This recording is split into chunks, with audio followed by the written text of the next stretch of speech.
Washing মেশিনের gear box আপনারা কীভাবে বুঝবেন যে এটা আসলে নষ্ট হয়ে গেছে? যারা নিত্য নতুন কাজ শিখতেছেন তাদের জন্য আজকের ভিডিওটা। আর যারা পুরাতন আপনারা তো ভাই জানেনই, আপনাদের তো ভাই বলতে হয় না, কারণ আপনারাও দেখি অনেক পুরাতন, মানে আমার থেকে জ্ঞানী লোক আমার ভিডিও দেখেন, তো আপনাদের জন্য মূলত ভিডিওগুলো না। যারা নিত্য নতুন তাদের জন্য এই ভিডিওগুলো বেশিরভাগ বানিয়ে থাকি, কারণ আমি ভাই শিখতেছি, শেখার তো কোনো শেষ নেই, এখনও আমি শিখতেই আছি।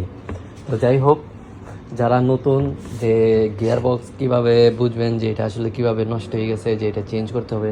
এছাড়া অনেকে এইগুলো রিপেয়ারিংও করে, তো রিপেয়ারিং থেকে চেঞ্জ করে দেওয়াটাই ভালো, কারণ রিপেয়ারিং করলে তেমন দেখি টিকে না। তো এই যে দেখুন, আপনার যখন নাকি আপনার অয়েল বের হয়ে যাবে তখনই বোঝা যায় যে আসলে এটা একদম মানে খারাপ হয়ে গেছে।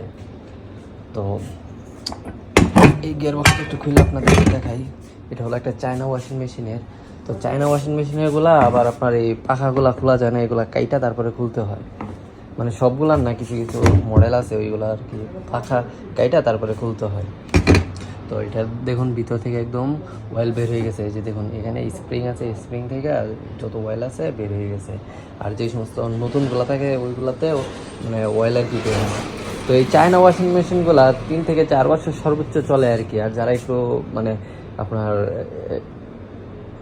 মানে কম কাপড় দিয়ে চালায় বা যারা একটু মেশিনের যত্ন নেয় তাদেরটা হয়তো বা একটু বেশি চলে, কিন্তু চায়না ওয়াশিং মেশিনগুলো বেশিরভাগ সময় মানে আপনার 2 থেকে 3 বছরেই আমরা মানে এখানে দেখি প্রবাসে যে আসলে এই গিয়ারবক্সগুলো আর কি নষ্ট হয়ে যায়।